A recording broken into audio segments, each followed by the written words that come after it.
Mafia से नेता बने मुख्तार अंसारी का दिल का दौरा पड़ने से मौत हो गई है। और चलिए इस मामले में ज्यादा जानकारी के लिए सहयोगी अभिषेक हमारे साथ जुड़ चुके हैं। तो अभिषेक, मुख्तार अंसारी की मौत हो गई है, क्या कुछ जानकारी, क्या अपडेट सामने निकल कर आ रहा है, आपसे जानना चाहेंगे। देखिए, मुख्तार अंसारी की मौत के बाद जो पूरा गाजीपुर का क्षेत्र है वो मुख्तार अंसारी के समर्थकों के साथ गमजदा है। और इस वक्त सबसे पहले जब मैं लखनऊ से गाजीपुर पहुंचा तो मैंने मुख्तार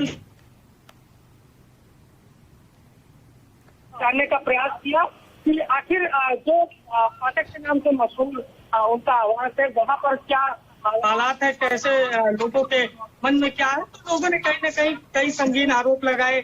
जो जहर दे के मारने की बात परिवार कर रहा है, उसमें लोग हामी भरते हुए नजर आए। लेकिन इस वक्त मैं मौजूद हूँ मुख्तार अंसारी के घर से थोड़ी दूर पर उस कब्रिस्तान में, जहाँ कब्र तैयार की जा रही है मुख्तार अंसारी को दफनाने के लिए। ये हमारे सहयोगी शिवांशु आपको दिखा रहे हैं, क्योंकि भीतर जाने की परमिशन नहीं है, तो हम आपको यहीं से दिखा रहे हैं कि किस तरह से मुख्तार अंसारी को दफनाने के लिए जो कब्र बनाई जा रही है वो किस तरह से बनाई जा रही है। और माना यह जा रहा है कि बांदा में पोस्टमार्टम होने के बाद जब उनका परिवार शव को लेकर बांदा से गाजीपुर आएगा तो ये तकरीबन 4 से 5 घंटे की प्रक्रिया होगी।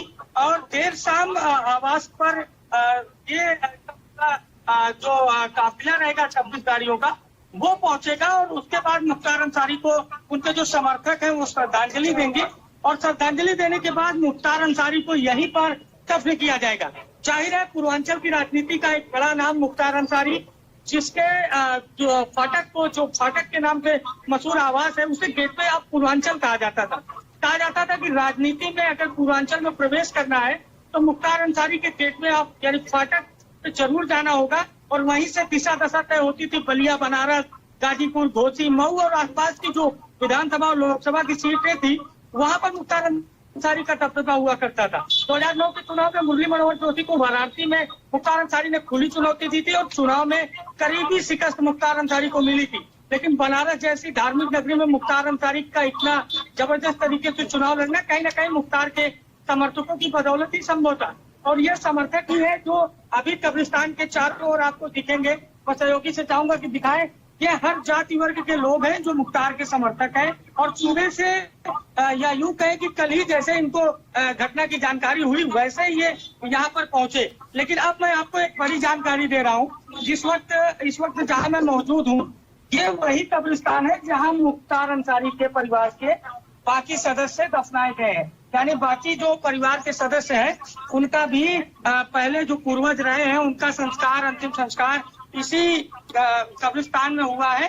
और अब देखिए पूरी तैयारियां की जा रही हैं। परिवार के लोगों के द्वारा कब्रिस्तान को साफ कराया जा रहा है, क्योंकि यहीं पर मुख्तार अंसारी को अंतिम श्रद्धांजलि दी जाएगी। मुख्तार अंसारी को दफनाया जाएगा। और मुख्तार अंसारी को दफनाते ही पूर्वांचल की राजनीति का एक ऐसा किरदार भी दफन हो जाएगा इसी मिट्टी में, जो कहीं ना कहीं जराइम की दुनिया में भी जिसका बहुत तेजी से नाम सामने आया। मखनू सिंह और हरिशंकर तिवारी जैसे माफियाओं से जिसकी दोस्ती चर्चा का विषय बनी रही।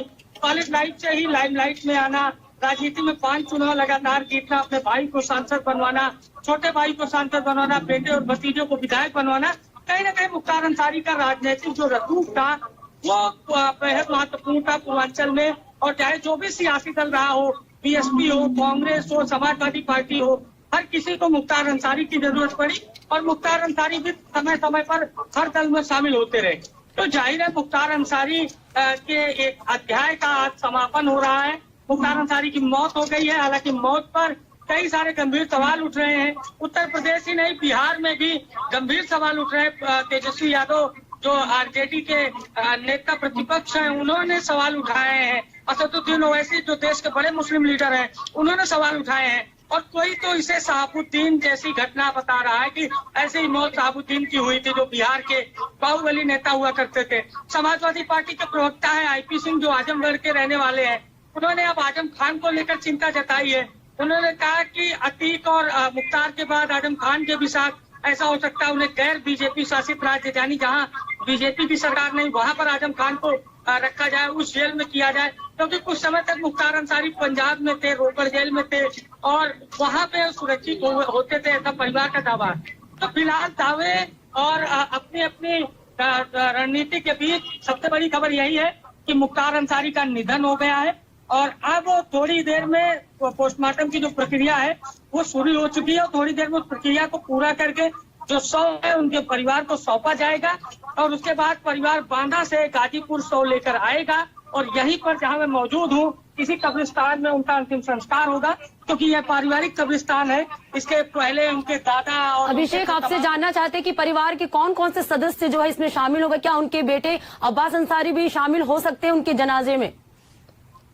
देखिए, अब्बास अंसारी को लेकर सस्पेंस बना हुआ है क्योंकि परिवार हाईकोर्ट में है और परिवार ने हाईकोर्ट में अर्जी लगाई है कि पिता के जनाजे में बेटे का जो अधिकार होता है, जो बेटे की रस्म होती है, उसे पूरा करने के लिए अब्बास अंसारी को पैरोल दी जाए। और यही सबसे बड़ा मामला है क्योंकि अगर अब्बास अंसारी को समय से पैरोल मिलती है तो वो अपने पिता के अंतिम जनाजे में, अंतिम संस्कार में शामिल हो सकते हैं और इसी के लिए परिवार कोर्ट में गया। हालांकि इसकी पूरी संभावना है क्योंकि उनको कासगंज से यहाँ गाजीपुर लाया जा सकता है, मोहम्मदाबाद फाटक में जो उनका घर है वहां पर लाया जा सकता है, लेकिन फिलहाल ये तभी होगा जब कोर्ट उन्हें अनुमति देगा। फिलहाल अगर अभी परिवार के मौजूदा सदस्यों की बात की जाए तो अफजाल अंसारी है जो मौजूदा समय में गाजीपुर से सांसद है, मुख्तार अंसारी के भाई हैं, वो शामिल होंगे क्योंकि वो अभी फिलहाल जेल से बाहर है, उनके खिलाफ ऐसा कोई मुकदमा नहीं है।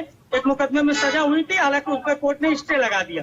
और पूर्व विधायक है शफकतुल्लाह अंसारी जो मुख्तार अंसारी के भाई है, आज वो मीडिया से बातचीत कर रहे थे। भतीजे हैं मुन्नू अंसारी जो विधायक हैं मोहम्मदाबाद से ही, और इसके अलावा उनके छोटे बेटे उमर अंसारी हैं।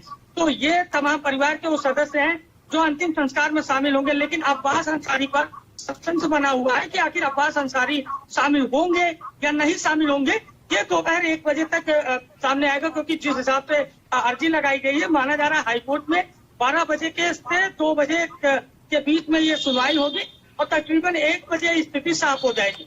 और अगर 1 बजे भी बिल्कुल अभिषेक, तो बता दें कि मुख्तार अंसारी का दिल का दौरा पड़ने से मौत हो गया है। माफिया से नेता बने मुख्तार अंसारी की मौत हो गई है। तो तमाम जानकारी के लिए हमसे जुड़ने के लिए अभिषेक आपका धन्यवाद। माफिया से नेता बने मुख्तार अंसारी का दिल का दौरा पड़ने से मौत हो गया है। डॉक्टरों की निगरानी में रहने के बावजूद उनकी तबीयत अचानक खराब हुई और उन्हें दुर्गावती मेडिकल कॉलेज में भर्ती कराया गया और गुरुवार रात उनकी मौत हो गई है।